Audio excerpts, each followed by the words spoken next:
Friday, right? I haven't figured out the heavy lifting on that part yet, but I just want to feel like Friday every day. Oh, well, yeah, the excitement. Yeah. That you're going to have a 2-day vacation. Yeah. a That's how I look at vacation, it, man. A 2-day vacation. And the thing is, we don't get the 2-day vacation because Nah. we will work like dogs on Sunday having a good time, Well, according to my pregame, wife, postgame. watching sports is not, and doing pregame. That's not a job. Well, I'm saying, I said I can't help. I enjoy my job. You got to find something that you love. It's not like a job. That is true. You're lucky if you find something that you love that's You not are a job. very lucky. Yes. If people say who's the luckiest people that you know, I would say put us in there, right? We're the Well, I would luckiest just say people. anyone who loves what they're doing. Yeah, all of us who are, Lucas is the luckiest person I know, though. He's living the dream. Lucas monitoring the feed for Mike Vrabel. A bunch of Titans talking today, like an inordinate amount of players after practice lined up to just talk to the press. But main things that have come out of this, this is per the man himself, Jim Wyatt. A.J. Brown, Bud Dupree, Caleb Farley, all practice, Blaine, for a third day in a row. So the NFL practice week, Wednesday, Thursday, Friday, all three of those guys practiced every day. Dupree, and Roger, they what? who else was it? A.J. Brown, Bud Dupree, Caleb Farley. Oh, All three. I think 2 of the 3 will play. That's part of my shot. By the way, today is call your shot, right? Call your shot. Yeah, we do that at the end of the Friday we show. need to tweet out that. So I want to see what other people think is their shot at. So 2 of the 3. Are you just going to hold on to that, though, so you can – like that's a tease. That's the ultimate tease because we're only on until like 2:54, so you can save it till right about then. Oh, okay. Well, if that's what that's you. Yeah, I just whole speak show my now and mind, wait and for I that. don't know if you want me to tease that or not.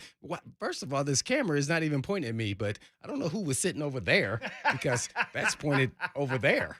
Yeah, you're like in the bottom left-hand corner of the frame. I don't know who. Somebody touched this camera. I just happened to look at it because I never look over here at it.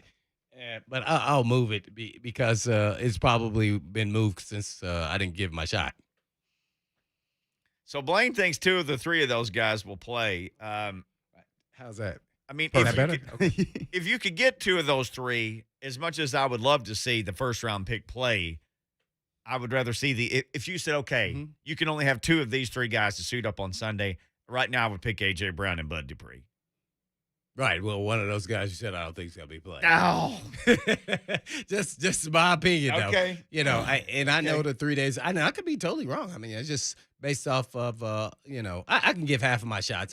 Dupree and the running back, Darrington Evans, I don't think they're going to play. Okay. And it's based off of me watching them at practice yesterday. Not today, right? But yesterday.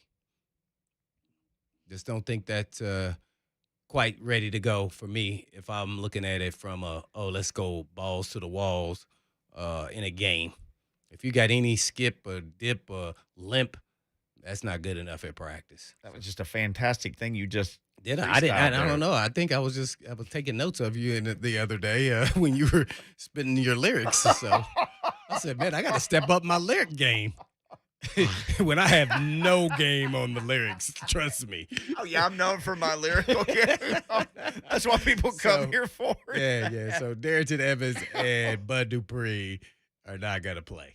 Okay. Yeah, that's me. But okay. Yeah, I hope I'm wrong. And by the way, with A.J. Brown, looking at the video, I don't think we're going to see the A.J. Brown that we know. He may be solid, but we're not going to see, spectacular A.J. Brown. We're going to see solid A.J. Brown. You want to throw a percentage out there of A.J. Brown? Oh, I think he's going to play. No, like a percent, like if he's 100% at 100%, what percentage of him do you think there is now to play? Oh, 85.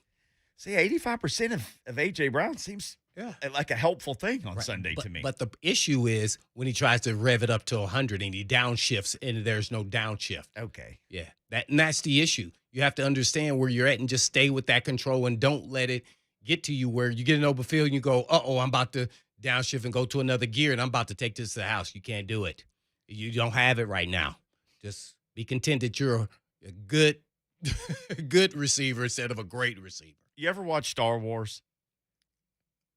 No. Even, like a long time? Okay. Some people do and some No, people don't. I That's did, why I I asked. did, Okay. I did. But I can't half remember all of it. They I have was young. this spaceship, the Millennium Falcon, and they're trying to go to light speed. Okay, yeah. I And know he you're would talking pull about. the switch down, and it'd it go, goes, well, but it wouldn't go sometimes, and he would Oh. hit it, or Chewbacca would have to fix it. Is that like Yeah, that? that's what I'm talking about. I don't have light speed right now. Mhm. I got to stay in normal But- speed. But athletes won't admit it. No different than Bud Dupree wouldn't admit that he wasn't 100%. Gosh. Competitive nature gets to you. It's cancerous. And that's what makes you special. Yeah. So you can't turn it off. You can't. That's where all the guys, make a mistake. It's hard, though. It's ingrained. That's what makes them really good players. So, yeah, it's tough. So we shall see, though. I could be completely wrong on all three of those guys. Again, Jim Wyatt tweeting, Roger Saffold cleared concussion protocol. That's really good news for the Titans. Bud Dupree, Caleb Farley, A.J. Brown all practice today. As you just heard the hitman say, he feels like 2 of those 3 will play on Sunday. Here's who was not spotted at practice, according to Jim Wyatt, which Jim Wyatt works for the Titans. So this means this is who didn't practice. I love how he says not spotted, but this is who he didn't see. Was Evans there? Uh, Arrington Evans. yeah, he practiced again. Today? Yeah, because he's not listed. So it's Julio Jones who didn't practice, which, by the way, somebody told me. I said this last week. A guy from Atlanta told me he ain't going to play versus the Jets. He ain't going to play versus the Jaguars. He's hurt. He's going to be hurt. He's hurt. But he's going to get well the next week after the Jaguars. So this guy knows the healing process of his hamstring? He is not a physician, but obviously he does have some healing powers. I'm just telling you, the guy told me 3 things, and 2 of them, one was right. Second one looks to be trending to be right, that he won't play against the Jaguars. And number 3, we won't know until next week. But he thought he would be getting much more well enough to play next week. But Julio Jones out of practice today. Brett Kern out of practice today. Jayon Brown, Aaron Brewer, Aaron Brewer is one of those guys that if you follow an NFL team, he's not a superstar. You may not even know his name if you're a casual fan. But the team is made up of guys like that who can play 2 positions and are so valuable. He missed practice today. Racey McMath, who's been the one rookie that's played a lot, he didn't practice today. Tommy Hudson didn't practice again today, the tight end. So McMath is quad, right? Is that what you said the other day? Yeah. So that's going to take a minute. Remember, I was thinking I don't know if it's bruised or pulled or what, but that's a painful. Anything got to do with your quad. It's tough. And that's like the big bunch of muscles for people in the top of your leg, right? Yes. That people try. Okay. Mm-hmm. If you have a big bunch of muscles there. So Julio's hamstring. Brett Kern, if you're scoring at home, which side of his groin? It's his right groin, which is connected to his right leg, if you didn't know that. And, I mean, we're physicians here. Yeah, well, it's connected to his abductus longus. Which you are Blaine is our show director. I just wanted to say that because He's also, I didn't know what that was until I had that injury. So yours tore off of your bone, right? Right, yeah, in your groin. So Blaine is also our abductus longus director. Yeah. Show orthopedist. Yeah. Yes, Is that- show is that a orthopedist. thing? Yes. Orthopedist? Yeah. When your abductus longus is black and blue, you have no shot of playing. Trust me. No shot of doing a lot of things. But let me put that in context right there. Boy, it was like, oh, no, don't even try it there, bro. No, do not try that. Do you remember me asking you that? Because we never talked about this. You've talked about tearing it, and that's a groinal area injury. And I was like, hey, man, what did it look like in that region? You're like, oh, it looked terrible. Oh, it's absolutely horrible. I mean, my whole leg, all the way attached up to my groin, was black and blue, going down to my knee. Seriously, I had no idea. My ding dong tried to get out there. Oh, but speaking of that, I tried to play with a torn groin, abductus longus. And so I felt like I was running in sand. So what we got with what Vrabel said? Vrabel's talking right now. Let's jump over to St. Thomas Sports Park. Can't say enough about really Marcus and the position of what he did in training camp to really earn the trust of us and most importantly the quarterback. So we'll see where he's at tomorrow, and then obviously have to make a decision. I know you kind of put an emphasis on maybe receivers getting more physical this week, and saw a little bit of it in drills. How have they responded to that? Have you seen? Well, it's hard, you know what I mean? It's hard, right? We didn't really practice in that setting with shoulder pads. So, again, we'll have to see what that looks like. And, John, I hope that it translates.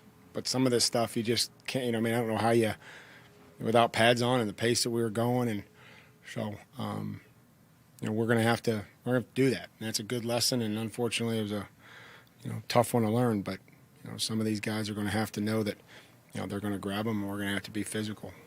Farley got in a full week of work this week after missing a couple of weeks. Does the couple of weeks he missed stunt his progress at all? And how is he? He did stay on top of it. I felt like, you know, giving him things to do, you know, while he was out, as far as reports on players or just studying and continue to not just waste the time focusing on his body, but also focusing on, you know, the mental, sometimes gymnastics of a call to call checks that we make. So I think he, you know, has done that and tried to improve. And I think that would probably be one of the most difficult things, especially for young players, is to stay engaged when physically they're not able to be out there. Is how do you stay engaged in a meeting, stay engaged when you're not, you know, watching film and you're not even out there. You know, you're not going to show up on the tape. You know, how do you stay engaged to learn and improve? And I think, you know, he tried to do that. Are you managing Derek a little bit different just as far as like the rest and recovery or even some of the things within the building? You know, just to keep him where he needs to be despite so many carries and touches? Differently, I don't know. I mean, we just trying to do what's best for him ultimately and the football team. And, you know, he stays on top of it. He communicates. You know, I make decisions with Derek and, you know, try to, you know, do what's best for him ultimately to try to get him ready to get back turned around each and every week. So, I don't really know what that was, Tron. So to say differently, you know, I think I have an idea, but I know what we're kind of doing now. How much you have to be concerned with Trevor's legs and how good is he maybe when he does run it? Well, he has run, you know, but again, I think he's made a lot of plays and a lot of yards, you know, outside the pocket, you know, even on plays that aren't designed to go out of the pocket. You know, his ability to keep his eyes down the field, to numerous instances where he's kind of finding the line of scrimmage and almost going lateral to it where he probably could enter into the defense. He stays down the line of scrimmage and keeps his eyes down the field. So that was, I guess, something unique, I think, to see from him as we were watching tape. But, you know, he's athletic, he's tall, and, you know, you saw what he did on Thursday night and his ability to run the football. Bud mentioned to us yesterday that his pride got in the way when it came to kind of rushing back from that ACL injury. Maybe came back a little too soon. He's practiced this week. He seems to feel better. I mean, where is his progress right now in terms of, you know, 100%? Well, let's be clear. No one from the time that they start playing football will ever be 100%. So let's make sure that, you know, we say that. You know, Bud and I have conversations. You know, Bud spoke on his situation, you know, working back, and had him at practice this week. So, you know, we'll see where his availability is, you know, tomorrow. Did he just kind of, you know, was he just so determined to get back that? Again, you guys had an opportunity. I'm not going to speak for Bud. I think that, you know, he touched on, you know, the things that he wanted to talk on yesterday. I got a great deal of respect for Bud. We communicate. And so, you know, I'm not going to try to speak for him and what, you know, what was going through or how he, well, handled it. How has Elijah Molden done just as far as, like, you know, regaining that feel for the position, knowing the help, all the things that are required out of that nickel spot? Good. You know what I mean? You hear him communicating out there. You hear him talking. You know, we just got to try to continue to put him in situations where, you know, he can use, you know, his skill set and hopefully continue to help us on special teams, be instinctive, be a good tackler, you know, just working those things in. And but good, you know what I mean? And so hopefully, you know, we've got him, you know, learning a few positions. You know, I think that's something that's probably unique for a young player, you know, is learning multiple positions, whether that be, you know, nickel, corner, or safety. So that's been positive because the more that you learn, more positions that you can learn, the more value you have to the team. After 2019, about slot coverage becoming more vertical, just as kind of a trend in the league. He's not the fastest corner you have, but he's got slot instincts. How does he fit into the evolution of that? I know. And again, I know you referenced 2019. I could barely remember what I said yesterday, but there's different ways to do it. You know what I mean? With that, there's very good corners in this league that don't run 4-3, that stay on top, that stay square, that challenge, that know their skill set inside and out, know what their strengths are, play to their strengths, know where their help is, play leverage, and that's what all of us, and I don't say us anymore, but that's what every player has to do. Every player has to understand who he is, what his skill set is, what his strengths are, and how he can maybe mask some of his weaknesses against an opponent, and knowing what the opponent's strengths are and moves are, and that's a lot to continue to work on. There's just look throughout the league, and it's not about the fastest players, but the guys that look like they're playing the fastest because they're so comfortable in what they're doing, and how they play and react. Outside of it, it's always been very physical running back, obviously. I wonder if this year you've noticed him doing any more kind of the lower the shoulder kind of stuff than he has in the past. I mean, maybe a little bit. Again, I think that Derek, the evolution of just trying to, gain yards, understand how guys are trying to tackle them, and, but, I'm not going to teach him how to play running back. I'm not going to teach him how to play running back. I could just focus on, ball security and things like that. He's going to run where he sees the hole, and, It seemed like he'd done a little bit more of that this year than in the past. Maybe. The last couple of weeks, Elijah and maybe Racy have been really only rookies to play significant snaps on offense and defense. Is that coincidence? Is that by design to ease that group in? Is it a case-by-case thing? Case by case. We have no plans on however old someone is to play or not to play. If you're 35 and can help us win, we'll play. If you're 20 can help us win, you'll play. And it's just, I think, case-by-case basis. And, I will say that Monty Rice has showed up on special teams. You like to watch tape, go watch some of the punt returns. I didn't see it in training camp and saw it the last couple games. Taking a guy out of bounds from the line of scrimmage, taking a guy to the ground legally, hands inside. So that's positive stuff. Going down there on a kickoff, making a tackle as a backside two, coming all the way across when it looked like it could probably get out, going down, setting the edge on the tight end. So those are positive things, and I've always tried to tell them, most of the linebackers in this league learn a confidence and an understanding about playing in this league from special teams, because it's space, it's playing with your hands, it's shedding on the punt team when they're trying to hold you up, it's getting your hands inside and staying square, holding guys up, it's blocking guys on kickoff return like an open field tackle. These guys are coming down and weaving you, and you got to stay square, not cross over, not hop, not duck your head. And I think that if we look back over just the last couple weeks of how he's played, I would say that he's continuing to improve in those phases, and so hopefully that can continue. So that's Mike Vrabel live today after the Friday practice. For those wondering about A.J. Brown, Mike Vrabel did reaffirm that he will play.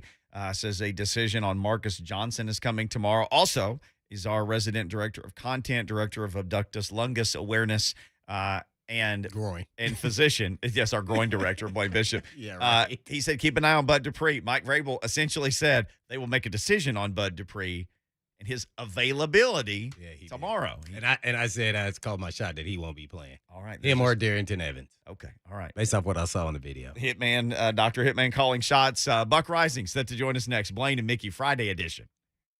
We have the best broadcasters in the NFL. So why wouldn't you want Mike Keith and Coach Mack on your smartphone? He can run this thing.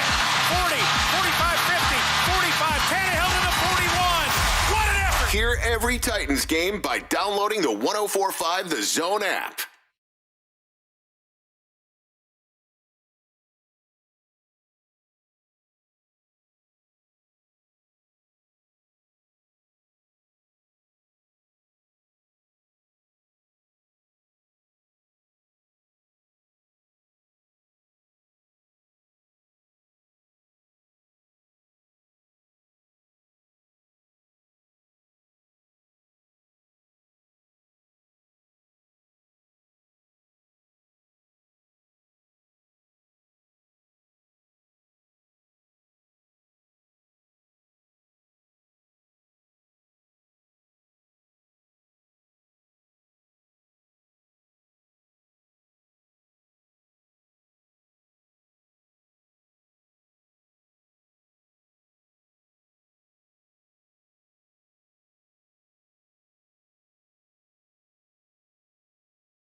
Buck Reising set to join us. He's tweeting about us, but he has yet to answer his phone. What? He's tweeting about us? Well, maybe he couldn't answer Lucas's call because he was tweeting, but I think we have him now. What did he say? Buck Reising, he just retweeted that he was going to be on the show. Oh, okay.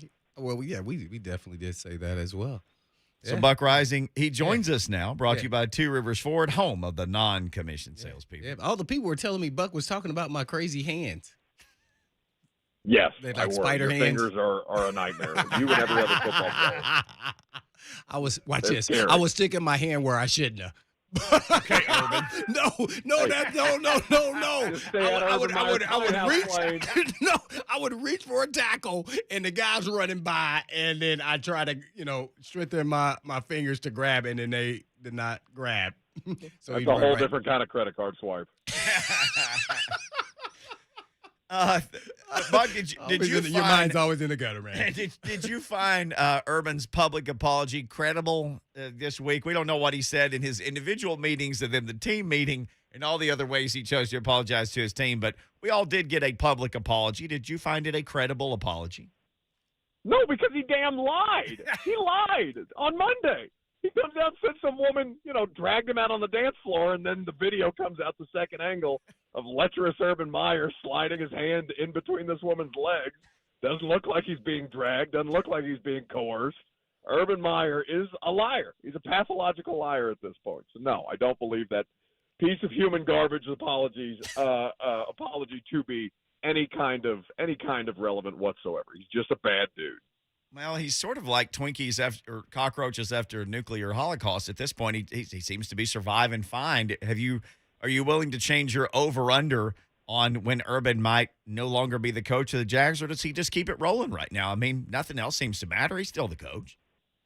Oh, sure. And, I mean, this is the problem with Urban Meyer, that people like Shad Khan and everybody else that Urban has worked for in his career, they enable, because Urban Meyer more often than not wins, except in this situation, he's not winning literally at all. He's not winning. So what is the possible reason other than it makes you look worse if you fire him now, even though Urban Meyer still has the potential to make you look even worse than he already has? Why are you keeping him around? I mean, this is the problem with hiring in the NFL in college, except in college it's a hell of a lot smarter or easier to be smarter than everybody else, because Urban Meyer can go out there and win a game with his third-string quarterback, win a national championship with his third-string quarterback, and then look at the Texans with their third-string quarterback and tell me how much fun Davis Mills is having right now. I don't know, but I know we're having fun because Buck Reising is with us here on Blaine and Mickey. Well, Buck, I guess what has been your assessment of the Jags, or have you even watched them thus far in the season? No, I've watched a lot of them this week, and I've seen a couple of games prior to that just on television. I mean, the thing that's most notably different between them through the first three losses and then the most recent to Cincinnati last week on Thursday was that they've figured out how, or at least Trevor Lawrence looks more comfortable. He looks like he found his stride a little bit. He played mistake-free football, first game without any turnovers. And was able to move the ball up and down the field pretty easily with the help of a run game. They limited his attempts because they were able to get things going on the ground with James Robinson. That offensive line has been together for a while, but they're not very good, which may sound familiar to Titans fans at this point. The defense is still bad. They can't pressure the quarterback, which is great news if you're Ryan Tannehill, because you've literally been sacked more times than any other NFL quarterback at the position. But the Jags, I mean, I think the thing that kind of stands out is what Brian Schottenheimer did on Thursday Night Football with Trevor Lawrence and using his legs, because I don't think that's sustainable, but it was effective against the Bengals. It's something that I think in a perfect world you would try and avoid doing, but if they can't move the ball any other way, and they were having success with Robinson on the ground, then you saw them convert a couple of third downs using Trevor Lawrence on the move. Well, I think Josh Reynolds is really going to have to step up his game opposite, hopefully, A.J. Brown if he comes back. What's your impressions of Josh Reynolds from the Jets game? I mean, that he was fine, but he didn't do anything spectacular, right? Like that perfectly placed ball that Ryan Tannehill had. And listen, it was good coverage, and Josh Reynolds couldn't come up with the catch. But you need Josh Reynolds to come up with the catch. You need playmakers right now. he wasn't able to do that. They were moving the ball well enough against New York, even with all the third down sacks that they took. It's the problem with, one, third down, the protection was just not there. And two, there were a couple of times, two in particular that come to mind, that Josh Reynolds had the opportunity to come up with a big catch that would have changed the game, and he couldn't because he's not Julio Jones and he's not A.J. Brown, and you need those guys out there. I know that Marcus Johnson may factor in. I know they'll make a determination on him tomorrow, so we'll have to wait and see whether they end up activating him off IR, but I know they've been pretty pleased with him returning to practice the last 2 weeks. And, you know, I think Josh Reynolds is fine, but he can't be the only option that you have in the passing game. And I know Batson caught a touchdown, and I know Chester Rogers did some stuff and probably should have had a better statistical day if he had not been ruled down erroneously by the officiating crew against the Jets. But, I mean, it doesn't matter if you can't keep the quarterback upright. And right now they're having problems keeping the quarterback upright. Well, I think they'll do okay, at least against the Jags. They're nowhere near as talented as the Jets defense. But, talking about our defense, Jeffrey Simmons, the talk around town and the fans is always about Jeffrey Simmons is not making enough plays. And I go, well, he's doing a solid job versus the run. Now, maybe you could say he's not impacting the pass rush. What has been your observation of Jeffrey Simmons being the 19th pick overall thus far? He's good. He's not great, and you need him to be great, right? That's the thing that you kind of come up with more than anything is Jeffrey Simmons with the pedigree that he had coming out of that 2019 class and what he's physically capable of. We've seen him have these moments. Mm-hmm. It's just, can you put it together consistently? And they are doing many things, like credit to the offenses that are facing him because they're doing whatever they can to try and negate any crazy impact that Jeff Simmons would have, and he's still finding ways to make some plays. But you need a game-breaking player on that side of the ball without Bud Dupree, and they'll make a determination on him, it sounds like, tomorrow as well.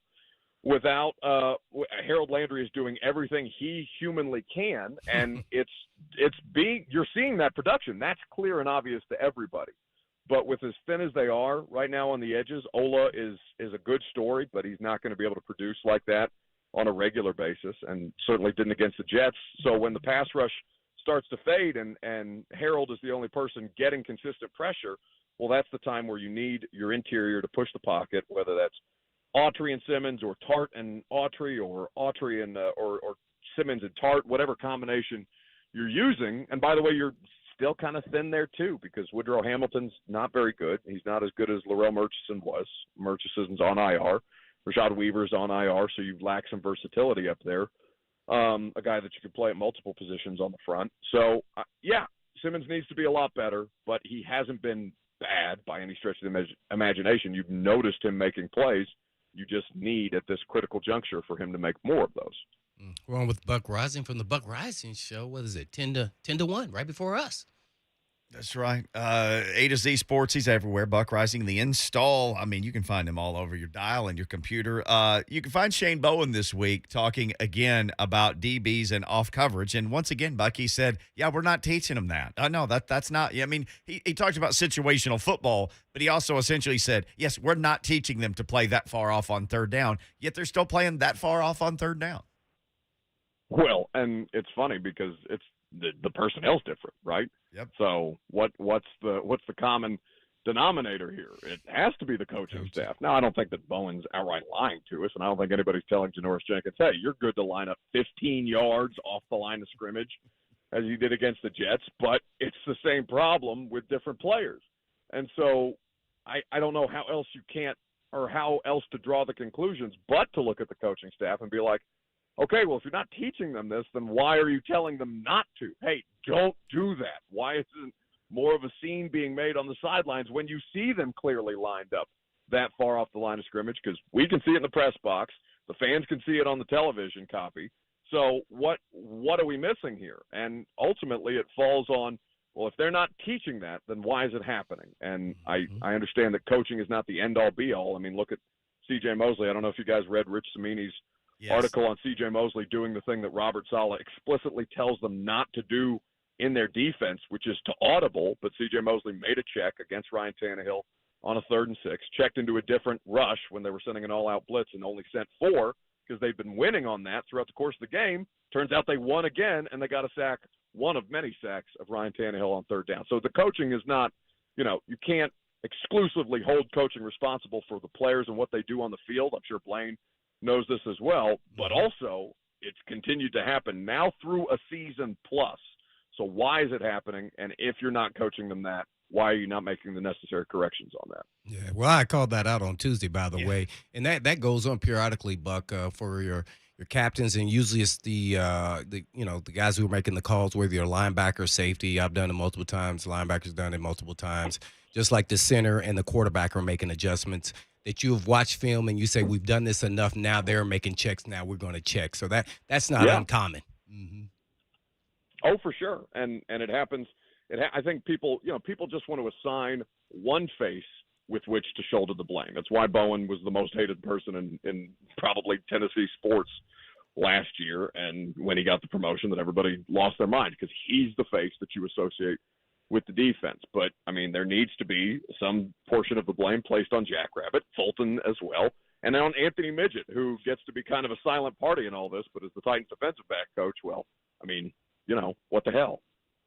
Lastly, do you think they're going to monitor the Kings' carries if need be, especially against the Jaguars, and looking at the long-term effects in this season, or are they going to just continue to give it to the King? I mean, they've never done it before, but that's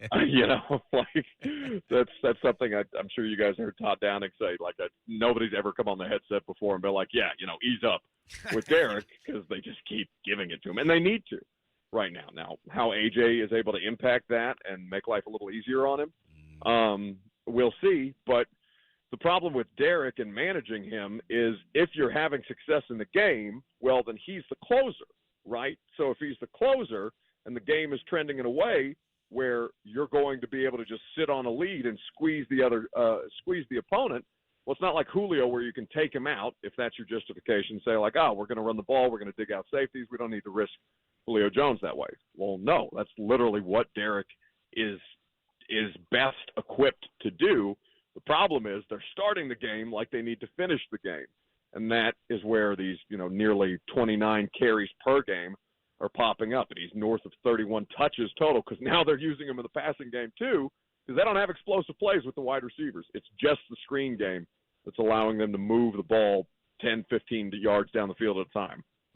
I guess lastly, real quick, Caleb Farley, will there be a sighting of him on defense in this game? If it's a blowout, one way or another, but I bet if he's playing, it's special teams. Got you. Buck, you're always special, and you're on our team. Buck Reising, at Buck Reising, thank you. Two Rivers Ford, home of the non-commissioned salespeople. Make it happen. Walk off. Hey, travel safe, Bucko, and we'll be following you on Sunday. You'll start at 9, and then we're on at 10, and then Titans Countdown at 11. It'll be another fun day of football. Yeah, with Duval Nation. Yeah. Absolutely. I will attempt to come back from Jacksonville, with some parts of my luggage dry because the place is perpetually just gross and filmy, and I hate it. It's the worst. See you, boys. See Buck in Jacksonville, make sure to say, hey, he's not excited about this. Chuck in Bellevue is on the Mark Spain Real Estate Hotline. He wants to talk to us. If you want to talk to us, how are you feeling about this game? 615-737-1045. Are you nervous? Get to that next. Also, maybe a little offensive line talk from Taylor Lewan, Blaine and Mickey, 1045 The Zone. Do I have everybody's attention now? If you missed our conversations with Mike Keith and Tom McCarthy of the NFL on CBS, check out the podcast. Download that audio and you'll be all set for Titans Jags on Sunday. When we talk to you again on Monday, it will either be Victory Monday or Burn It Down Monday. Will the Titans get the dub or can the Vols win 2 in a row in the SEC? No matter what happens, you're having a better day than Urban Meyer. J. Mart and Ramon from 6 to 10 a.m. on 104.5 The Zone. Just went through this process. Had to buy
a little time on the show.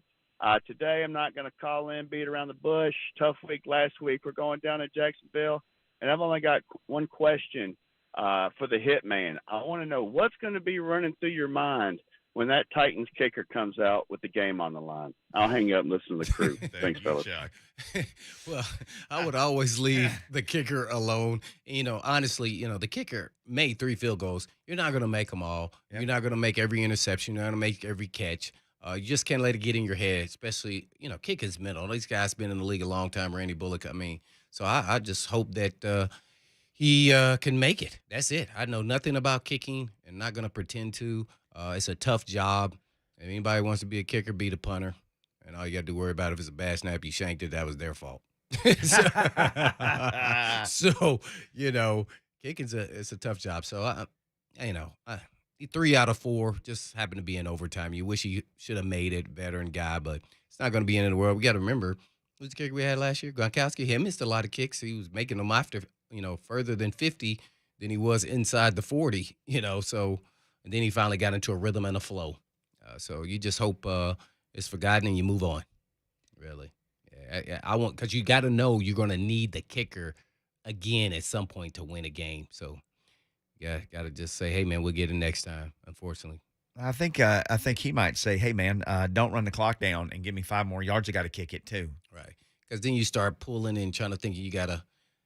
Get this distance on it, so you lose your mechanics. But he's a veteran guy. You got to know you can't do that. Yeah. If it comes up short, oh well. Don't pull it. Come on, man. No, yeah. Only time I used to talk to Aldell Greg is to get some golfing tips, or if we were going to call heads or tails when we walked out there, and then make sure that we were on the either side of Eddie or Bruce when we're doing the captains out there, because we didn't want to look like we were small. We didn't stand next to each other. No. Just kids. I used to call him the Penguin. There you go. Aldell Greco, the great Aldell Greco, for sure. Great kicker for this team for a long, long time, and for the Houston Oilers before that.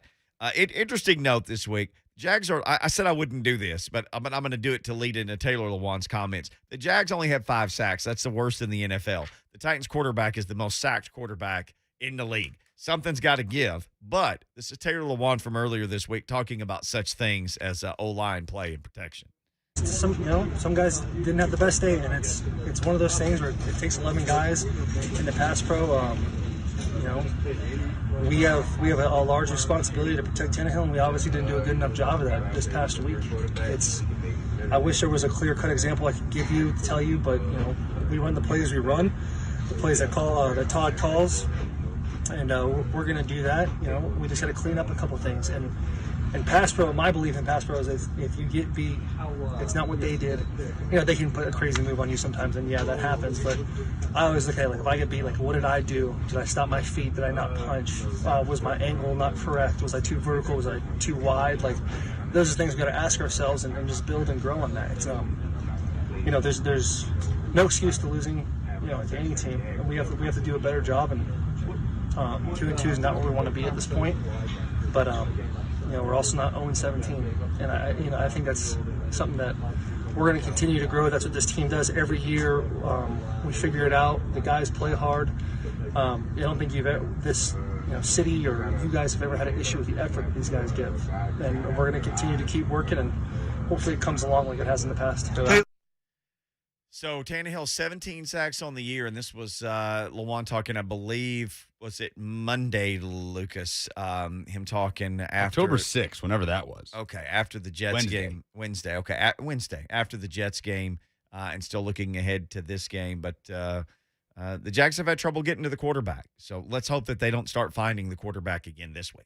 Yeah, well, you definitely don't want to do that. It was kind of interesting. He kept on saying, these guys, like he wasn't part of these guys. I don't understand how he was talking like that. But the things he was really saying is, don't panic. Yeah. Really. Hey, we had a rough day, but it's not all our fault. He didn't say it like this, but that's what he's saying. There's different protections for different schemes. So if you have a 3-step drop, you're protecting for 3 steps. Well, the quarterback's supposed to get rid of the ball regardless. So maybe you go out and dive at the guy's knees, and it's going to take 3 seconds for him to get up and get after the quarterback. Yeah. Right. So the quarterback got rid of the ball. Nobody's open. Quarterback keeps the ball up, sack. Yeah. So, That didn't happen every time, but he's saying everybody, all 11 guys are part of this process, not just the offensive line. He didn't want to say that because then it looks like, you're pointing the finger and, you're taking no responsibility and the blame. So, things like that happen. I wish they could have protected him a little bit more. Maybe Tannehill could have got rid of one or two, or maybe should have scrambled. But those are all hindsight 2020, in game, in moment. They just didn't execute. It's not like they were doing things that were surprising, to the Jets, let alone other way. So, hey, that's what happens. But man, 7 sacks in a game. Like if that happened, I mean, I'm pissed off. Yeah. Like not me personally, me just in our group, and as the leader of the group, you sit there on the sideline and go, "Hey, man, we need to turn this, up, like now." And it's not gonna be communicated in a way I just said that. Like, no way. So who was the leader saying, "Hey, enough is enough. We need to turn this thing up"? And so I don't know if anybody did that or not, but it's personal when you get your quarterback sacked 7 times. It's personal with those linemen, and that's their job. They're doing a heck of a job, blocking for Henry. So y'all got to turn it up to that same level in pass protection. Sorry. So there are no excuses. Regardless, they get the blame. And then, nobody talks about them when they do well. That's the nature of being an offensive lineman. Yeah. Unless Hour you 2. get a holding call. That's true. Hour 2 coming up next for us. We're going to go actually down to Jacksonville. Joe Cowart is set to join us from 1010 XL. That's the Jag station. What's going on down there? We'll all find out in about 20 minutes on Blaine and Mickey. The Jacksonville Jaguars have Urban Meyer and Trevor Lawrence. We're not going to throw the flag on that? But they're still Jacksonville. And nobody they bring in can change that. The Titans and Jaguars. Coverage starts Sunday at 9 with Buck Reising on the Lee Company Countdown to Kickoff on your flagship for Titans Radio, 104.5 The Zone.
vacation, as you pointed out earlier. Literally, we hope you're all doing a fine job preparing for your 2-day vacation, as Blaine called it earlier. Well, we only get one day because we got work Sunday. Yeah. As you pointed out, though, but not really work, though, because that's not really work. We're watching football. So we love what we do. My son doesn't understand when he's like, let's go do something. I'm like, Dad's watching the game. And he's like, I said, I know, but this is actually my work. And then I think, this is absurd that this is my work. Oh, no, I never say absurd because my wife is like, that's not a job. I was like, yes, it is. I laughed just like, oh, yeah, it is. Why are you trying to demean my job? Come on now. I can't help. I love watching sports, and that's part of my job. You know, everybody else, hopefully they can be thankful enough to love their job. That's true. And you guys out there, you're the ones who make this great. This is the best market in the world to work sports talk radio in because everybody is such a big fan. They're big football fans and hockey fans and soccer fans. You love sports and NASCAR and everything else and baseball. And the fact that we get to hang out with you for a couple of days and talk about it, trust me, that's never lost on us. We know what a cool thing that is. And Lucas is the same way. Heck, Lucas produces 2 shows and then does like 7 more on the station and going to be doing a ball game tonight. Where are you and Will tonight? Border Battle. Independence at Summit. Ooh, at Summit? Yeah, at Summit. Summit undefeated still. First time that big rivalry, right, Blaine? You know, same community. I know Chase went there. First time that it's a region matchup between the two. As Summit, the defending 5A champs, are now in 6A, and they are rolling. Yeah, they have the twins, right? Keaton and Destin headed to Kentucky. Nobody's been able to stop those guys yet. Man, they the real deal. Well, could you imagine? And Blaine, you were a great high school player at high school. You were. Well, I don't think anybody ever thought I was going to make pro when I came out of high school. But the Keaton brothers, I think people were like, oh, hey, man, they already got the size. But like those 2 dudes, imagine walking out. Imagine, because most of us, we tried to play or we did our best and our best just was okay or whatever it was for the average person. But imagine just walking out on a Friday night, looking across at the other team and thinking, I can beat every one of these guys. I can do whatever I want. I can't imagine feeling like that, like the Wades, like guys like that. You're like, okay, here we go again. I'm about to dominate. Well, to be honest, if you're regardless of your size, I think you feel that way. At least I did. I was with my buddies a couple weekends ago, celebrating our state championship game, and we were looking at different articles and stuff, and they kept listing me at 5'7", and I'm like, 5'7"? What the heck? Man, no wonder people thought I was Mighty Mouse. But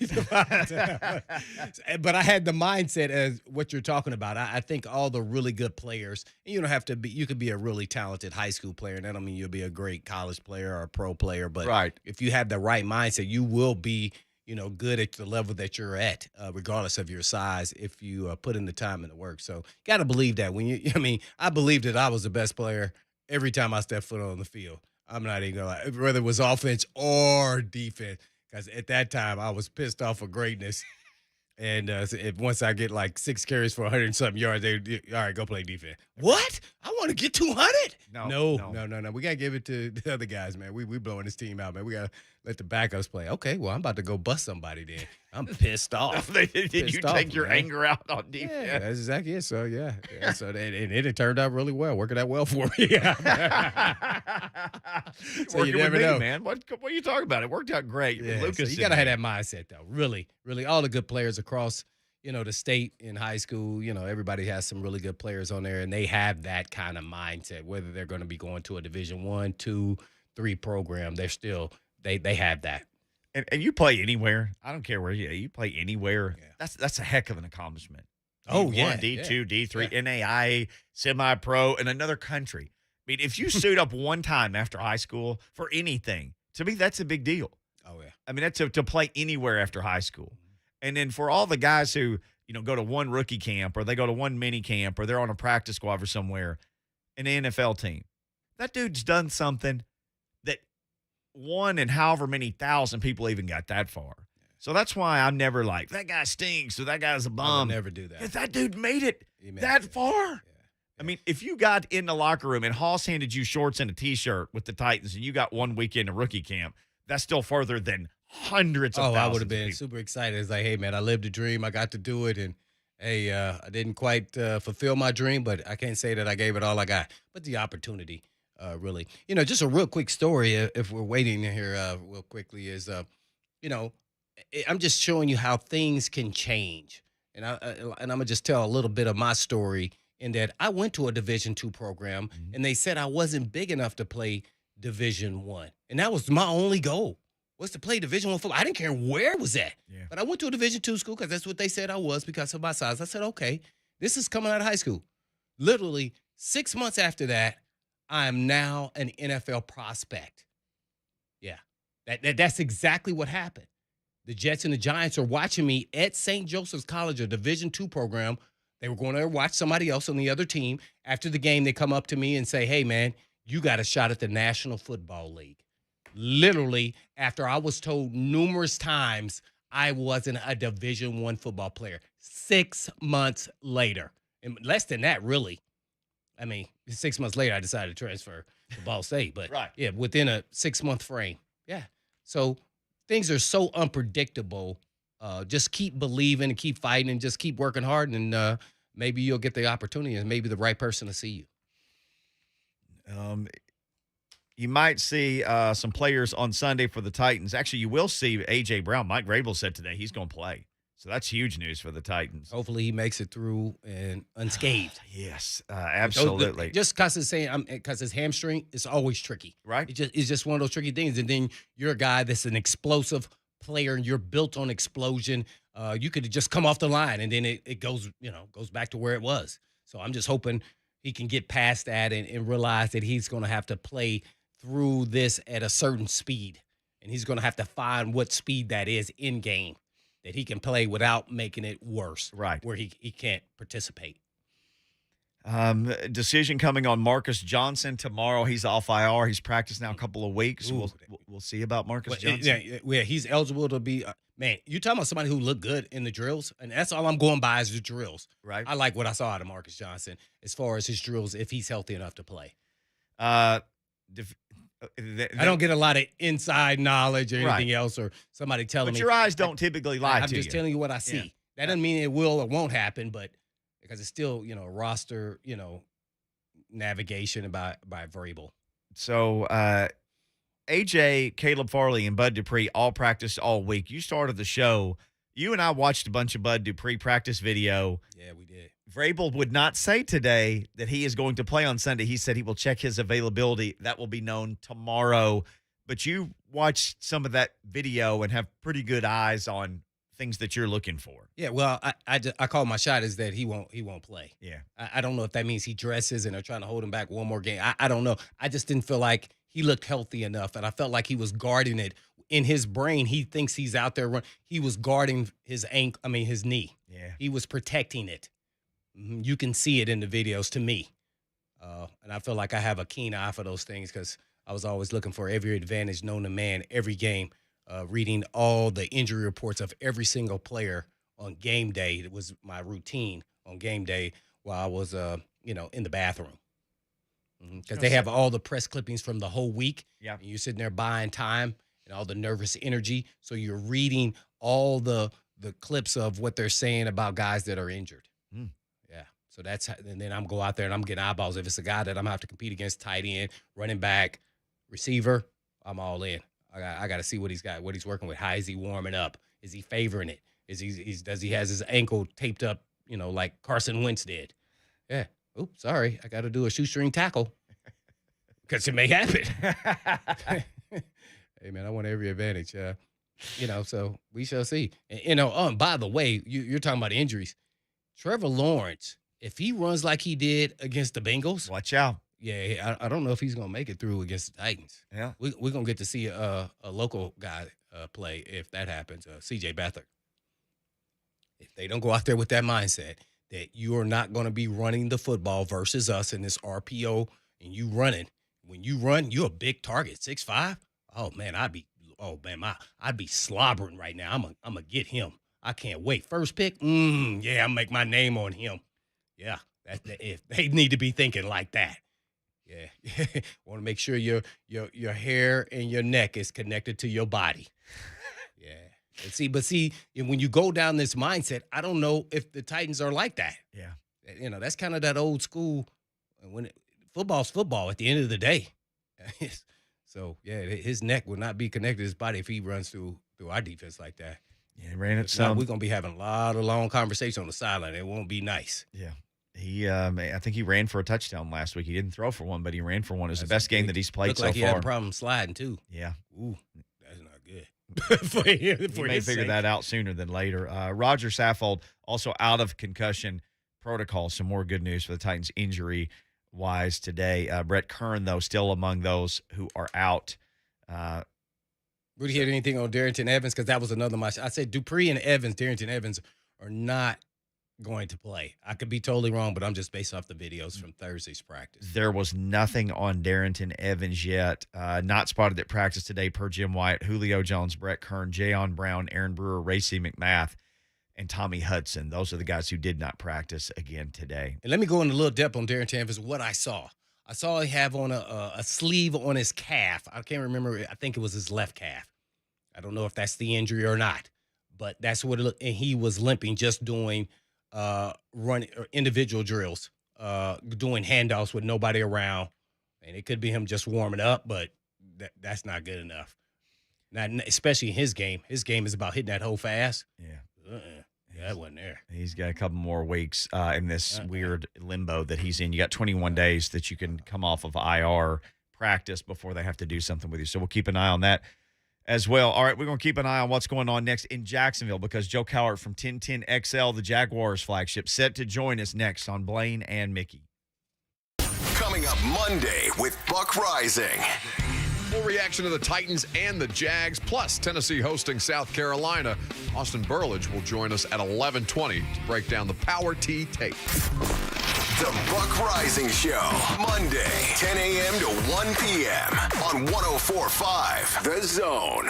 So the whole boxing world and the sports world is all the buzz about this Fury and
Titans and Jags this week. First of 2 tilts this season. Yeah, they got a coach that's going to be missing. I know. Breaking news, Corners coach Tim Walton will not coach in Sunday's game against Tennessee due to COVID-19 protocols. That's from the Jags account, so it's official. Defensive backs coach, it says Nichols Joe Dana. Nichols? We got a Jags expert on the line. Is he a nickelback coach? Joe Cowart joins us now from 1010 XL in Jacksonville. Is this guy the Nichols coach or is his name Nichols? What are we doing here, Joe? Hey, listen, I could coach Mickey. I don't know if I could coach Blaine, but I could coach Mickey how to just run that cover 3 in the back because that's what we normally do when we're out and about. But I can just tell you this, fellas, there were 30 coaches on the staff. If there ever is a staff that can afford to lose a coach or two, I think this staff can afford it. I mean, they're 30 deep, fellas, 30 deep. Wow. That sounds kind of collegey, would you say, Joe? Kind of collegey. So. Maybe your coach was a recent college coach. Yeah, and I think that he's probably getting clobbered for that more than anything else as far as, what's going on, all the decisions that he made. And honestly, I'll tell you guys this, the one thing that does seem kind of obvious to me is that, the whole discussion about, where this team is organizationally, the fact that they've got 30 guys on the staff can lead to miscommunication. It can lead to all sorts of messaging problems. Who's in charge? Who's running the show? That type of stuff. And I honestly believe that is kind of a sidebar story as far as what's been going on here. So where are we with the whole Urban thing? A lot of people, I think, thought he was going to get fired this week, and Blaine has been a voice of reason. It's like, look, one video is not going to get him fired. I mean, there's been a lot of things, though. But there's a lot of things, but this isn't. Blaine was like, this isn't going to be the straw that breaks the camel's back, but maybe this puts him one step closer. Yeah, this is the one that, and we can come at this a number of different ways, but public embarrassment is probably different in today's world than it was, a few years back or many decades back. Coaches could get away with stuff. I think we all know that when there weren't social media outlets where everyone's going to find out what's going on. And so once you have pictures, once you have a video, once everybody sees it and retweets it and comments on it, all of a sudden it becomes this big monstrous topic. And then what happens? Shad Khan says, wait a minute, I'm writing a big monstrous check to this guy. I don't need to be embarrassed. And then you couple the fact that he was out with 2 other things. He said he was going to hang back and spend time with his family, and he said that he wasn't going to fly back with the team. And those have not sat well, at least I don't think, with the players. Now, the one thing I've maintained in all of this, Bruce Arians can get away with not flying back. Bruce Arians can get away with maybe a misstep here or there. Why? Because he's defending Super Bowl champion.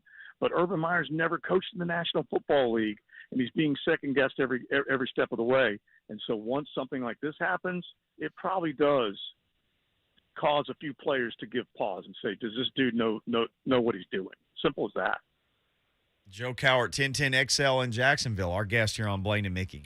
Well, Joe, I mean, and I completely agree with all the things that you said, but ultimately, you're professional athletes and you get paid to do a job, and everybody's talking about, well, does this affect the team? Well, if it doesn't, it affects them individually. They had to answer questions about it, but they still had to prepare for the Tennessee Titans, and they have to go out there and do a job that they get paid a lot of money to do. So this is not like college, how it can affect the team in that manner, in that the players got to go out there. If not, they don't do their job, then they won't be successful, then they won't be on the team. So what are your thoughts about how it's going to affect them? Or are they going to just kind of rally behind all of this? What do you think? I'm trying to figure out that silver lining for this club to finally get off this losing schneid. They're on 19 straight, could be 20 by the time we get to, mid 4 o'clock Sunday afternoon. But I do think, and Blaine, you know this better than we do, just the simple fact that you're a professional, you get paid to do a job, that tape is your tape. It's not always the coach's tape. So it's going to say more about you and the job you can do if you don't go out there and play hard. So I think most guys in the locker room, veterans, rookies, it doesn't matter. I think they're all looking at one another like, I got to do my job. I can't worry about saving his rear end. I got to make sure that people like what I'm doing out there.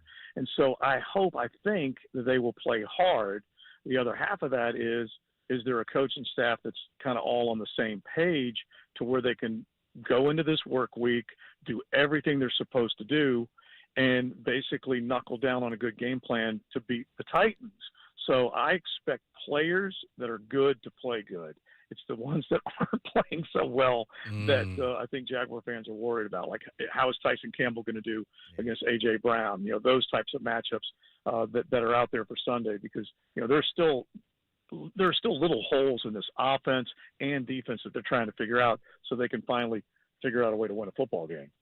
No doubt about it. Well, with John Cowart, 1010 XL in Jacksonville, and I guess I was watching Trevor Lawrence, and it looks like he's getting better game by game, maybe quarter by quarter, play by play against the Cincinnati Bengals. How's his development coming thus far?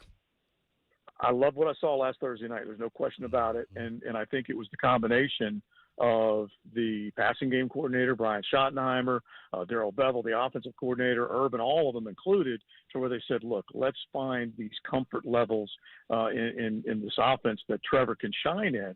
And I saw it looked like he felt more under control.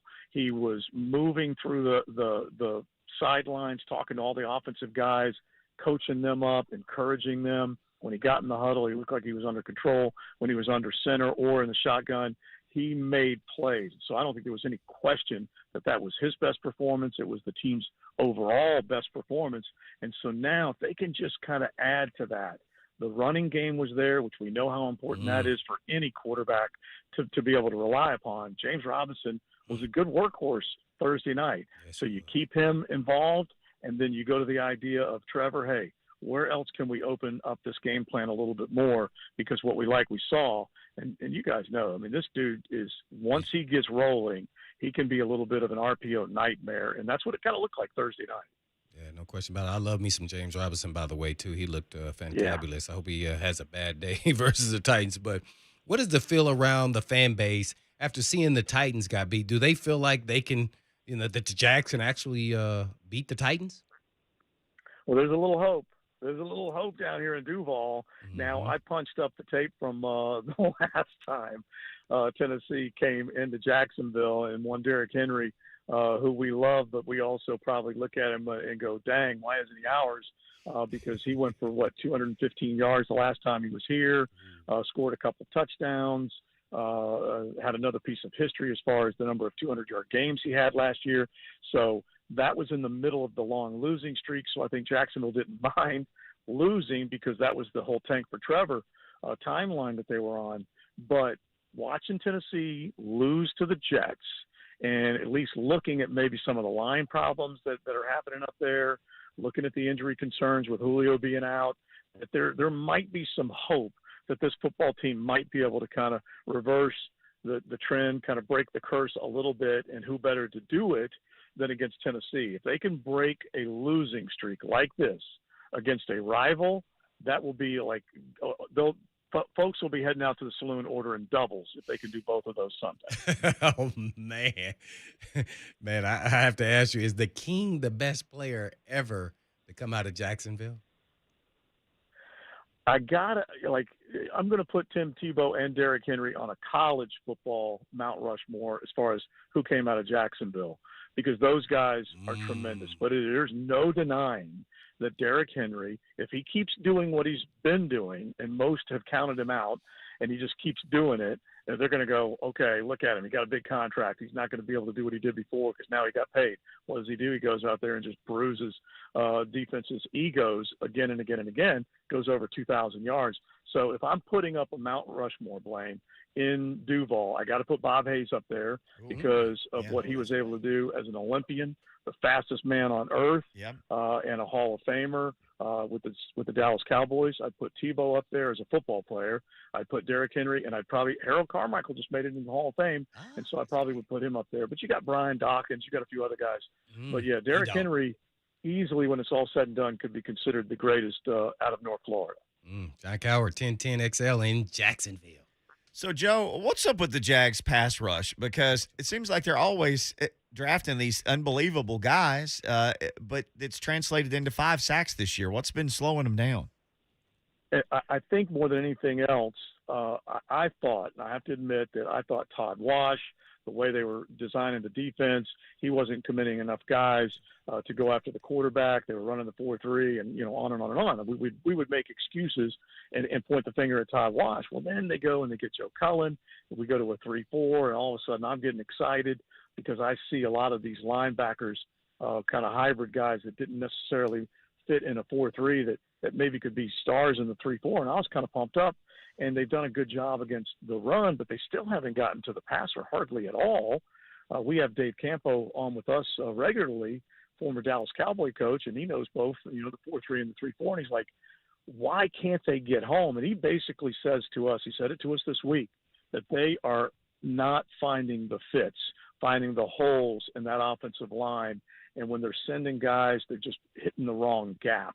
And so I do think Cullen, a little more good coaching from him, you might be able to see Josh Allen be the player that Jaguar fans hope he can be. Kayvon Chason's been a disappointment to this point. And there have been a few other guys that have been okay at best at times.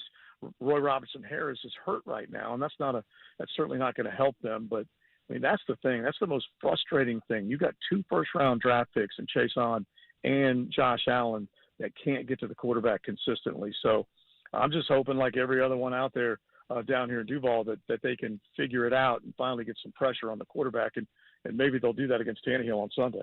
Well, it seems like everybody else is finding a way to get to Tannehill. 17 sacks. So something's got to give with the Jags only with a 5 and Tannehill being sacked 17 times. I wanted to ask you about this too, Joe.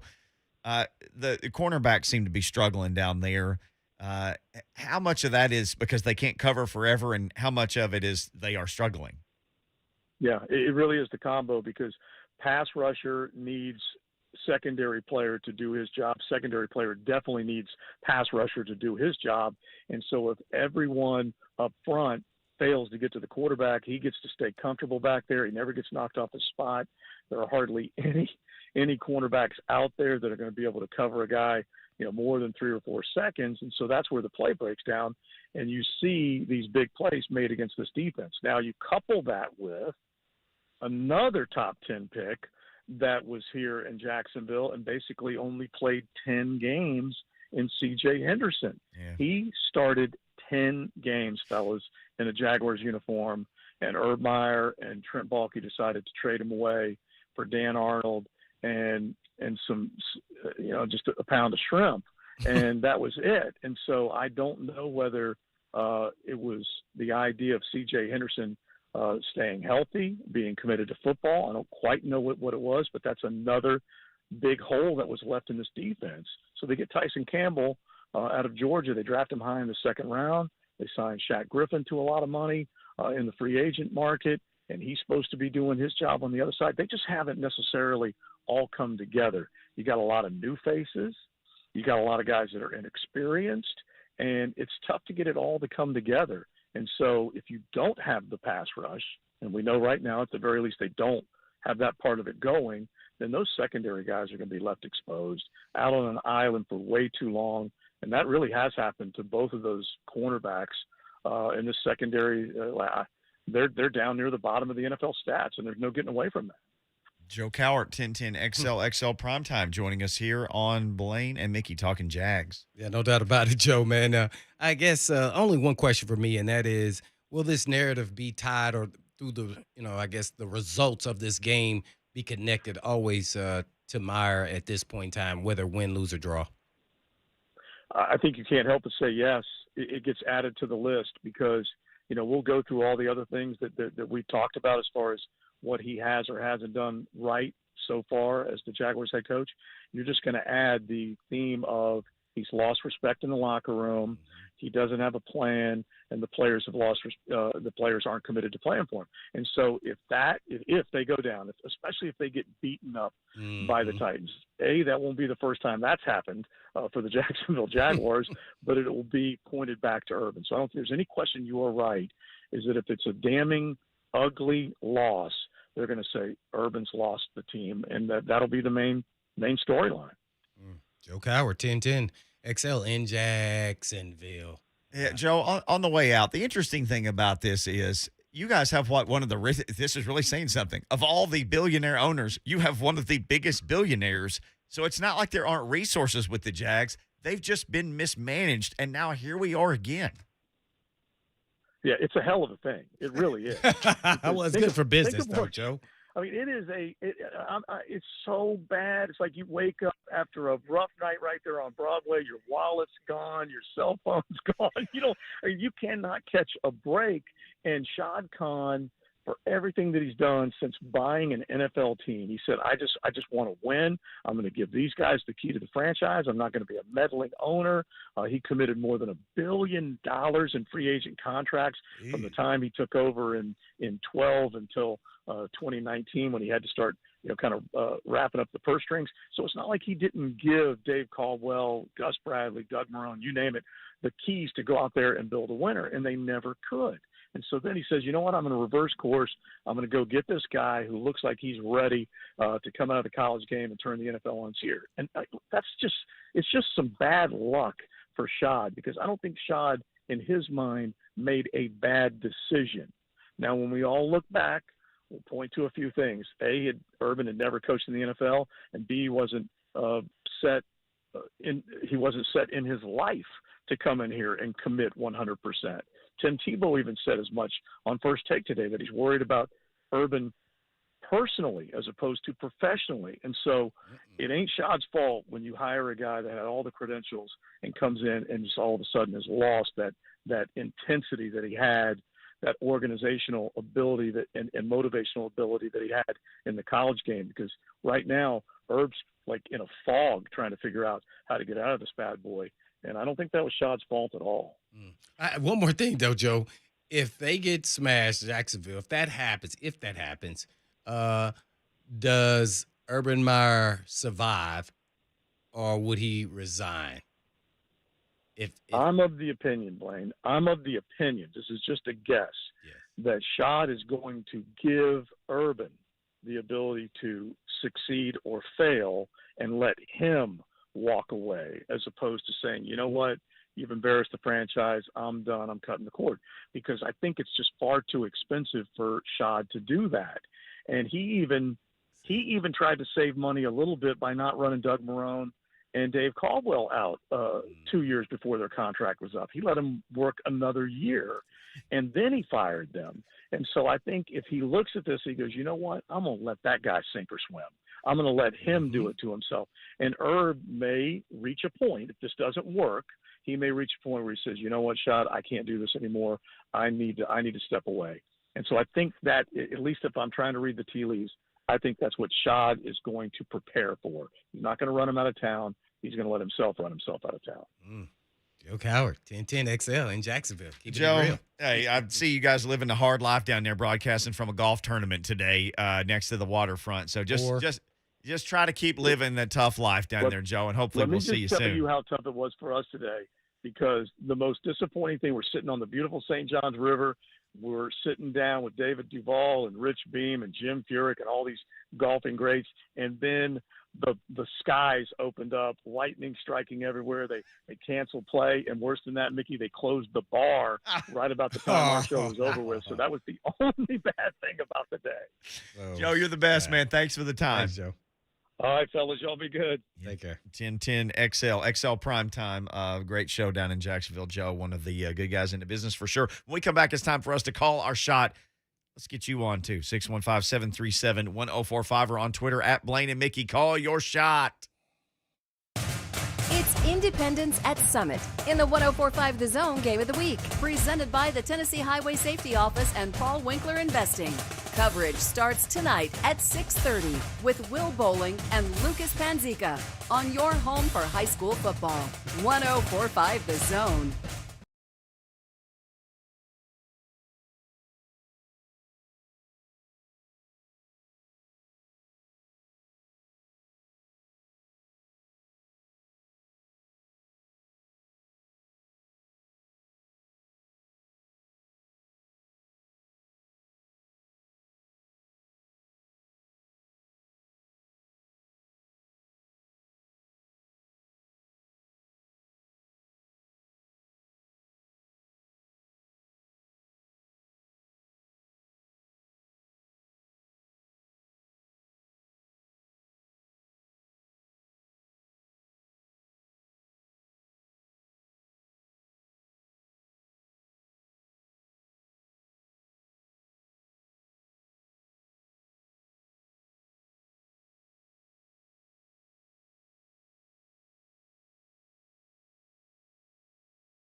What have you got for us, Lucas? By the way, let me say, Call Your Shot brought to you by Chattanooga Whiskey, available at your favorite Nashville retail store. Drink Chattanooga Whiskey. Enjoy responsibly, maybe even this weekend. All right, what you got, Lucas? I figure we should start being held accountable for our shots every Friday. So I'm going to start keeping track.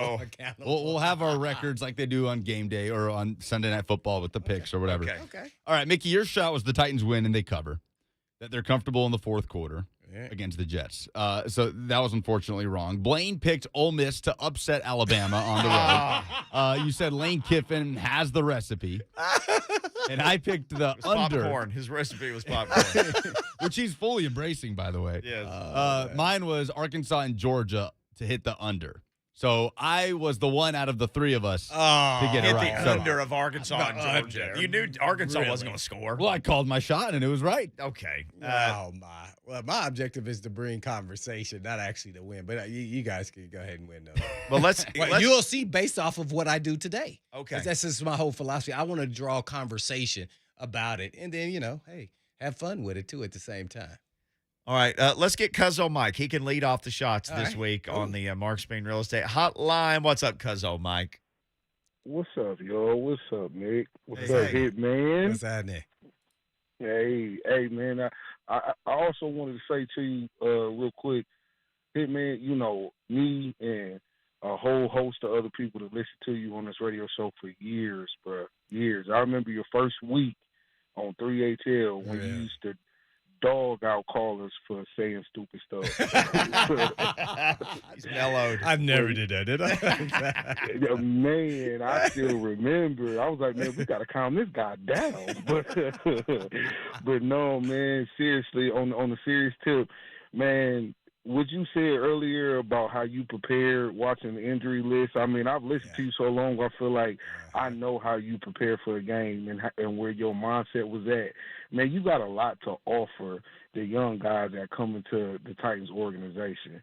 And so if there was ever an opportunity to where you could get on the scout team or you could, just work your way in there, back in that building, I think all of us real Titans fans, all of us Zone fans, man, we would applaud it and love it. I want to tell you that straight up. We would love it if you did, man, because they do need that mentality that if Trevor Lawrence think he going to go out there and run on us like he did in that Bengals game, knock that wig off his head. We need that exactly. Hey, Mike, what's your shot? We're running low on time, so much buddy. time. What you got? Thank you, though. Okay.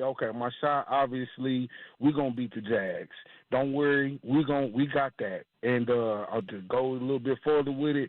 AJ, he gonna come back, man. He gonna play, and he gonna go out there like a dog, and he gonna have a good game. That's my shot. That's what I see. Right there. All right, Cuzzo Mike. And Danny, real quick, wants to weigh in, too, on the Mark Spain Real Estate Hotline. Call your shot, Danny in the Borough.